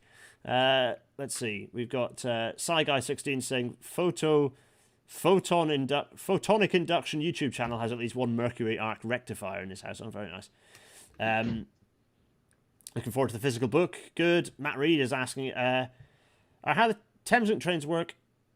Querying how Thameslink trains work and how Thameslink trains work, given that they have both stuff coming in the bottom and stuff coming in the top. And I've just realized. So whenever I say I think I've finished, and then somebody asks a question like this, and then I go, oh God, I haven't mentioned dual voltage stock. Broadly speaking, you get everything down to the DC link. It will all be in the book.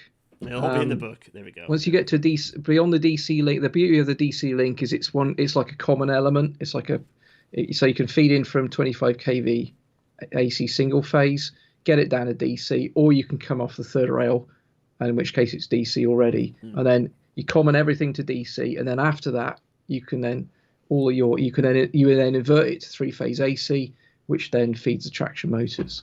So the Thameslink trains, even when they're on third rail, the motors are using 3-phase AC, which is a very strange concept for people who aren't electrical engineers to get their head around. But hopefully, I explain it in the book. So there we go. We've not. Don't worry, we're not finished quite yet. But people are saying thank you, saying that it's a fabulous natter, and thanks, Gary, and your gentle Wiltshire twang. I'm glad to hear I still got it. I'm glad people are enjoying this. Arthur, looking forward to getting your own copy. Absolutely, you deserve it. Right, I'm going to put our miniaturized faces back because I was clever, and in fact I'm going to get rid of our faces entirely and just have the full screen because I put in slides so we can properly plug two things. Number one, ocs4rail.com. Tell us what happens on there, Gary. So this is the website where you can do a couple of things. You can first of all get the free download, the PDF. So just click on the little green button marked "Get the Book," and you get your download, and off you go. So that's the most important thing on that site. The other thing is over on the right. If you sign up to our mailing list, then you will find out before everybody else when something new's coming out, or when we're doing a print run, or if we're updating the PDF. We won't spam you. It's not something I use every week or even every month, but when something important happens, you'll get to find out about it. Yeah, it's not very spammy. I'm subscribed, and you send an email once in a blue moon, which is good because it means I notice them. And also I think it's worth pointing out. So the 4th edition was downloaded just under 8,000 times. The 5th edition was downloaded just under 40,000 times, and the latest edition, which has only been out for a short while, has been downloaded over 50,000 times. No, so that's a cumulative total. So it's actually about 12,000 at the moment. Okay. But it's only been out 2 months, so. Well, the statistician in me is angry at you for the. I know, but I'm trying to inflate it. So you got to inflate the numbers. That's it. Yeah, beef the numbers. Nobody's downloaded it. It's a huge disappointment. No, that's incredible that your book has been downloaded over 50,000 times. It's pretty spectacular. That's a lot of people having downloaded. Yeah, it probably isn't 50,000 people. I presume that's no. I'm sure people go, I can't remember where I put it. I'll download a fresh one, but it's all me downloading. It averages about 50 a day. Tends to be 30 to 50 downloads a day, which is. It's nice because it means people are using it, and that's all that really matters to me. Absolutely, yeah.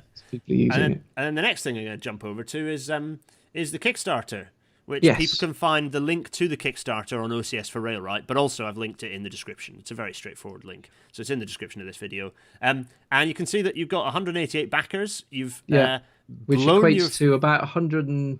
I think we must be round about a 200 bookmark because some backers have obviously ordered more than one copy. Okay. Yeah. So I think we must be at just about hitting the 200 orders now. Which is nice for a niche book. That's I do appreciate that. £48 not an insubstantial amount of money to pay for a book either. So it's I want to thank everybody who's ordered a book, everybody who's going to order a book. It really means a lot. Well, I think and it's nice that I can have my cake and eat it by giving the knowledge away for free, but still able to sell a physical copy of it. Yeah, I did. I was amazed when the first print edition went out that it was picked up so keenly. But then I don't know why I should have been amazed because frankly, Gary, and I said this last time.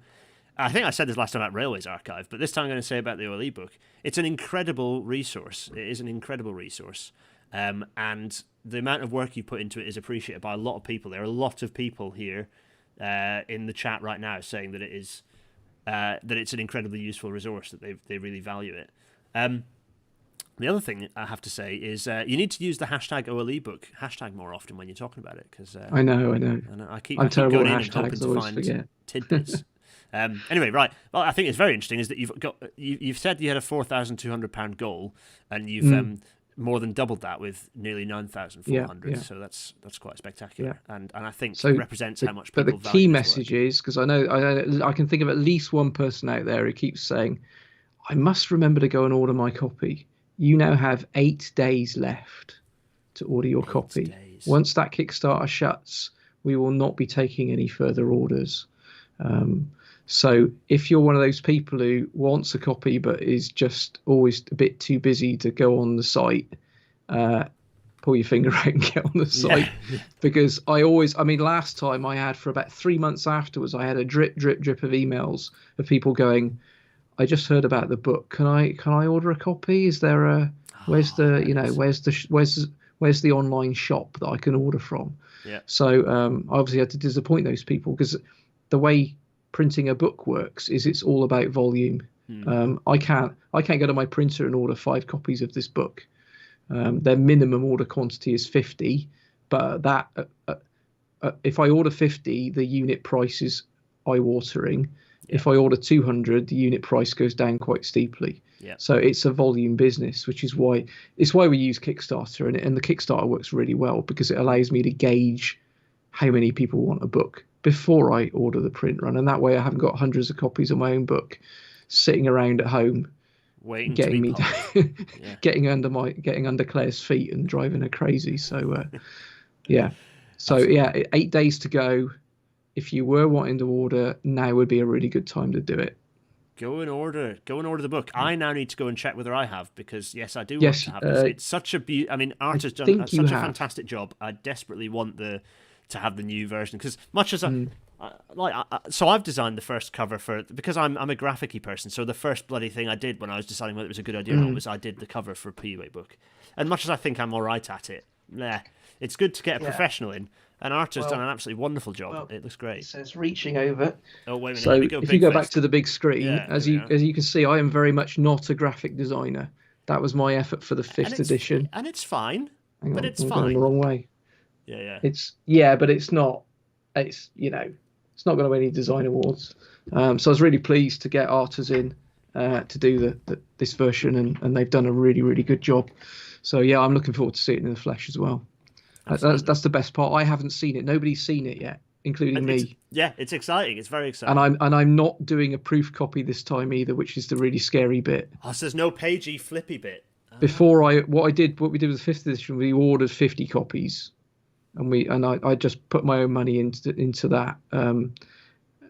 But I know what the process is now. I know what the printer's going to want from me. I know how to, Artists and I have actually managed to get the cover the correct size, and I've already run it through the printer, and they've said, yeah, it's fine. You've got the dimensioning right, and the spines are right, because of course the spine width has to match the page count, and it's So that the first time round I got it wrong, completely wrong, which is why we needed to do the proof copy. But this time I'm confident enough that we're just going to go for it. And what that means is I have proofread the 6th edition several times, and luckily I've got a chap now, and I forgive me, I can't remember his name, and I don't have my emails up, but there's a wonderful chap who's an ex-railway engineer who's currently going through the book and has already found about 6 typos. So he's just sending them to me as he finds them, and then I'm hurriedly correcting them, ready for the print run. So I've told him he's got 2 weeks to finish the book. Because I need all the errors by then. So people are asking, is there a link to the Kickstarter on ocsforrail.com? There isn't, and Gary is going to fix that. No, he's Lewis, shout out to Lewis, who I met for the first time today in Derby, new graduate PUA engineer actually, in our Derby office. He pointed out that fact. So no, I'm going to go and fix that. So it probably explains why Lewis's people comment. It probably explains why people sign up to the mailing list, tick the little box that says yes, I would buy a copy, and then don't appear on the Kickstarter list. Yeah. I'm the world's worst salesman. Don't ever hire me to do sales. So I don't know what I'm doing. So we're going to come back to questions at the end, but I'm going to run through my normal sort of post-amble before we do that, because we can have a little chat before we close out and answer some questions. But beforehand, let us go back to not having our faces up on screen. To all the audio-only people, thank you very much. You'll be listening to this in quite a few weeks, because sadly the pod is still a bit broken. It's a bit broken at the moment still, so it will be fixed. But having a full-time job and also relying on people's goodwill means that I don't want to exploit people's goodwill, and then it means I have to fix things around my day job. And so this will get fixed, but not immediately. Sorry. Pay the bills first, then have fun. That's the key, isn't it? Yeah. Well, people. Yeah. At some point in the distant future, I'll automate it, but I have no idea how to even start doing that. But there's always time. The normal plugs, the Patreon people, thank you so much for supporting. The fact we've got to, this is the 81st episode, even though it's episode 80, is because of the support that the Patreon people provide me, that you give me, you let me know when things don't work, but you provide support and advice, you make suggestions for future episodes, you propose guests, you get asked a huge number of inane questions by me, and you do get goodies every now and then. I've scooped up a huge number of pin badges from the Transport for the North conference. Don't tell anyone at Transport for the North this. And in some way, I'm going to distribute them to people in the who are Patreon supporters. I've no idea how I'm going to do it, but I'm going to do it somehow. Anyway, the Discord server is where all this stuff happens, but more and longer and relentlessly, and it's like the YouTube chat, but more. So that's GarethDennis.co.uk/Discord. The Patreon is patreon.com/GarethDennis, and you can chuck pennies at me if you think that's a hilarious thing to do via paypal.me/GarethDennis. Thanks all for those things. Plugs. Right, yes. So before we get back to Gary and ask questions, Gary, you do have a plug, and it's a good plug, because behind me is lots of PWI literature, Permanent Way Institution literature. I am a proud member of the Permanent Way Institution. In fact, if I very briefly go to my big face here, just me, all behind me on this column here is all PWI journals going back to when they started doing it in blue back in goodness knows when that was, in the 60s, or possibly even earlier than that. So I have all the PWI journals there behind me. Very proud of that. So yes, I'm going to go back to No Face. PWI, Gary, you wanted to do this plug though, so tell me why, particularly you as an OLE engineer, are plugging the Permanent Way Institution. People are probably thinking, what the hell's going on? Why would a track institution? What's that got to do with electrification? Well, the first misunderstanding is correct, is that the PWI is not a track institution. The constitution of the PWI states that it deals with railway infrastructure between the fence lines, and you can handily see one of the fence lines over there on the right. The other one's somewhere there under the bushes probably. The PWI is and always has been a fixed infrastructure focused institution, and that it hasn't changed its constitution. That's what it was from the moment it was became the PWI. But what has happened over the last, I'd say, 3 years, and is now accelerating, is that the PWI is spending more time focusing, as well. It's not going to stop focusing on track, but it's now becoming the natural home for overhead line engineers and electrification engineers. We don't really have a home. We don't have a natural institution that looks after our, that supports our goals and our aims to get more electrification out and to make it cheaper and better and to share best practice. We don't have a PWI in the way that track engineers have for the last, however many decades. But I'm really pleased to see that the PWI are now really focusing and going to expand their offer to include electrification in a really active way. And that's been happening. I mean, I've been writing myself, some of my colleagues have written some of those journals. Gareth, you'll see articles by me, Paul Hooper, Peter Dearman, who is now on the board of the PWI. Peter is an extremely senior and respected electrification engineer, as well as a track engineer. Actually, he's done both. So the PWI getting very, very serious about electrification now. There's now an electrification committee within the PWI which has support from the board, and our role is going to be to look at how do we actually support, how do we make that real, how do we create that electrification offer. We've already started, but we've got a lot more to do. The other thing is PWI now offer an electrification diploma. Did you know that? I didn't actually. You can do a diploma in electrification. Yeah, and that's been run by, some very experienced, retired, semi-retired overhead line engineers at the moment. It ran for the first time this summer.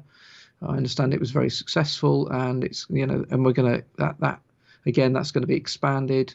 We're thinking about how do we eventually get to third and fourth rail, because that's just as important as overhead line, despite what I might tell people on Twitter. And my message for people in the OLE space in particular now is join the PWI. Join, get stuck in, help us to tell us what you want to see. We've got a conference coming up next year on electrification. I think we've actually got one next month. I think there's one on cost reduction next month, isn't there? Dang, I should have put that up. That was a mistake. Which I'm signed up for. Yeah.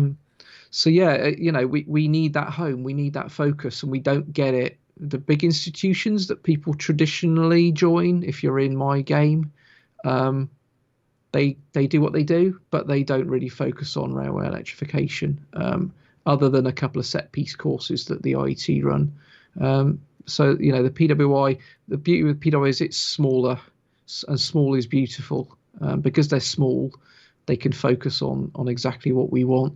We're a lean infrastructure machine. Now, I'm very proud of the PWI and how it's evolved under its previous CEO and the presidents under its previous leadership, and then now with its new leadership going forward. It really is going from strength to strength. Very, very proud of the organisation, what it's becoming. And it's a focus on skills, the focus on chartership, the fact that the PWI can now, for quite a while now actually, can award chartership in a way that they offer Eng Tech, iEng and CEng.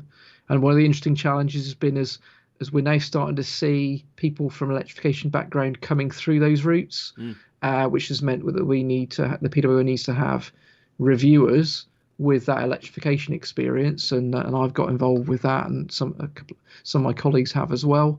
So we don't just need young people who are training to get stuck in with the PWI. We also need the older, more senior, experienced people to help.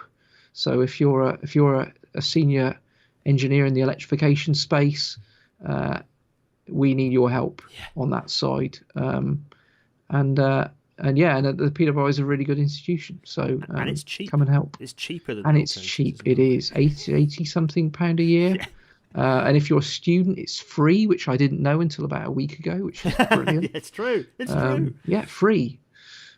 Free stuff, and you get the journal. You actually get something that's got interesting stuff in it. And I'll learn a bit about Pandrol clips, and Gareth, you'll learn a bit about contact wire, and we'll all come out of it better. Lin Manfu, perhaps we could say that the PWI has seen the potential in an influx of electrical engineers. There we go. Thank you very much indeed. On which note, I shall plug the fact that, right, Chris, I should have done this before. I'm ever so sorry. Is it Valkoinen? Chris Valkoinen, possibly. I embarrassingly should have asked Chris how to pronounce his last name. I'm sorry, Chris. Christopher is joining us next week. Episode 81, the 82nd episode.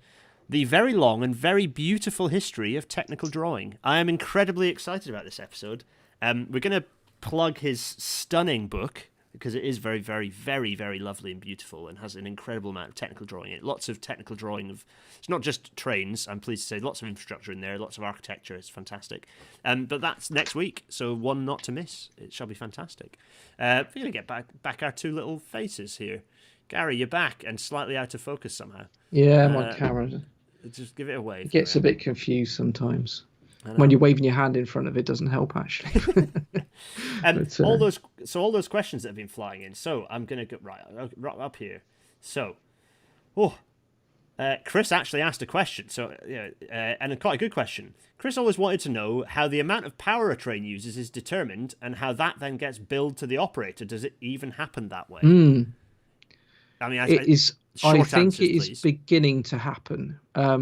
If you'd asked me that question 10 years ago, what I would have said is that there is an extremely complex formula by which Network Rail attempts to allocate electrons to individual trains, but without using an electricity meter.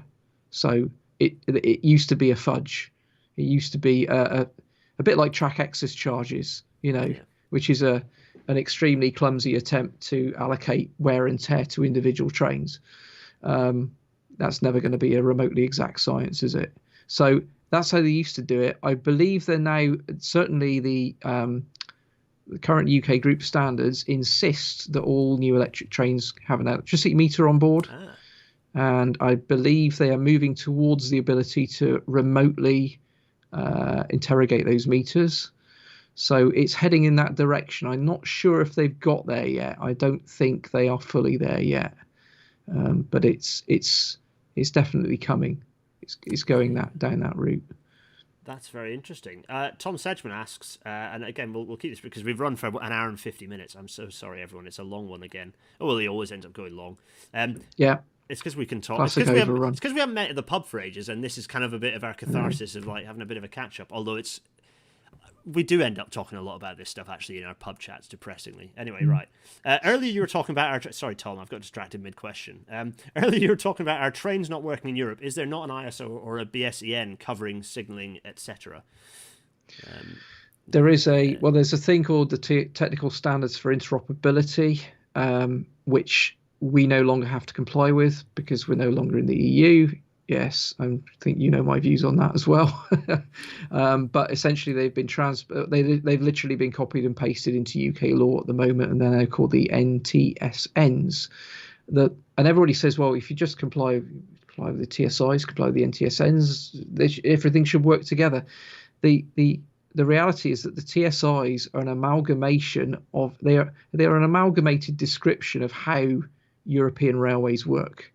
They were written after the railways were built, so they, to a large extent, describe not how an ideal standard railway should work, but they describe how the actual railways that we actually have do work. And clearly, they don't all work in the same way. A French, the French, German, Italian OLE systems don't all work in the same way. They don't all have the same contact force profile. So there is inevitably, when you try and write standards across so many countries, there are compromises. But also the way I try and describe the TSIs is like a box, right? Your system has to be somewhere inside the box, right?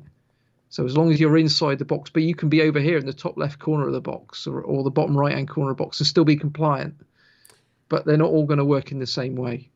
It's a framework, not a definitive set of standards. It's like an analogy I use is it's like a colouring in by numbers book. The TSIs are just the list of numbers. It's like it's not. You don't even really know what the picture looks like. It's very much like a good example. Nominal contact wire height, right? Is if you're an open route and there isn't a bridge and there isn't a level crossing, the nominal contact wire is the single value of height that you put the wire at. In the UK, it's 4.7 meters. The TSI says the nominal contact, there should be a nominal contact wire height, and it should be somewhere between 4 point something and 5 point something. It does not define nominal contact wire because how could it? Because every country in Europe has a different nominal contact wire height. So, indeed. So that's. I mean, we could go on about TSIs for a very long time. Yeah, for let's all not. sorts of reasons. Yes. Yeah, lots of people being unhappy about the EU. Yes, I know. I did a big thumbs up for the audio-only people. Michael C. No, ETCS isn't the only thing that means that trains could work. No. There's all sorts of things about compatibility and how much buzziness the train causes in all this immunisation is a big issue. Yeah. So it's much more to it than that, I'm afraid. Gordon says he misses the pub. Yeah, me too, Gordon. Right, Gary. Right, I've taken up quite enough of your evening. Thank you so much for joining us. Can I do two more? Oh, do plugs. Two more Yes. little plugs. One is if you enjoy the PDF, if you bought a print copy of the book, ignore what I'm about to say because you've already given up some of your hard-earned money. But if you enjoy the PDF and you can afford it, there is a charity link on the website to the Railway Children. So we're raising money for the Railway Children. So please do if you can put your hand in your pocket. I would really appreciate it. Railway Children do an amazing job. So the second one is just some thank yous. Thank you to everybody who helped me write the book. You know who you are. The full list is in the book. I'm gonna spare you reading out all the names, Gareth, because it's very late. But if you helped in any way with the book, thank you very much.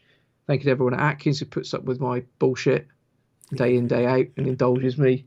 But special thanks to Peter Diamond for writing the foreword, Arthur's doing the cover, and for Simon Warren, who once again checked a 350-page proof of the book without complaining once. That's it. Thank you. No, thank you, and thank you, Gary. There's a lot of love in the chat right now. It's been a really nice episode. Once again, people just enjoying us having a sort of a nice quiet chat about electrification and things that get us excited about rail infrastructure. So no, that's great. Thanks so much, Gary. Thank you all for listening, watching, joining us, and chatting away in the chat. Chat has been fantastic as ever. We'll see you next time. And it only really remains for Gary and I to sort of wave frantically and say cheerio, cheerio, everyone, cheerio, bye. Cheerio. Oh, hand over here. Bye. Bye.